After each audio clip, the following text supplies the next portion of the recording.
Today we'll show you how to download 3D Max. Okay, just follow these steps and don't forget like and subscribe, and thank you for watching.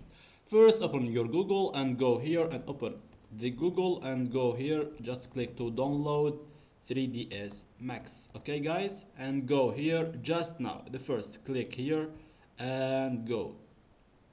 Okay, finally now just here you will be see like this, or you will be like this with English. Okay, just download a free tutorial, just like click like this. And okay, now after this is you can here you can choose this is, or you can for student, for home use, for professional, for file viewing. You can choose anything. Just I'm professional use. Okay, just like this.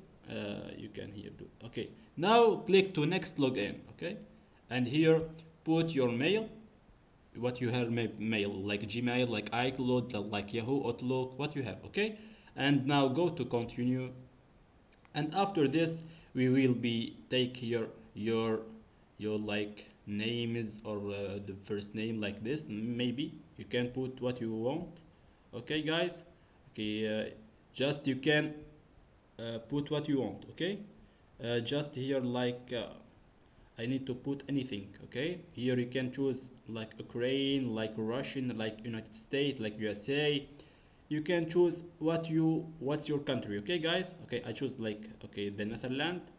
Okay, now you can here just click your country code, and you can choose your country code like USA 01, and you can choose. Okay, it's no problem guys. Okay, just now after this here you will put your department, like a region, what's which your city, and here you will put your postal card, like this maybe. Okay guys, and here you can put here your phone number like this. And after this just click here, and here don't forget to put your company name. And now just click to complete to send, and finally you can buy 3ds Max, and you can download it in your PC without anything. Just follow these steps and don't forget like and subscribe, and thank you for watching.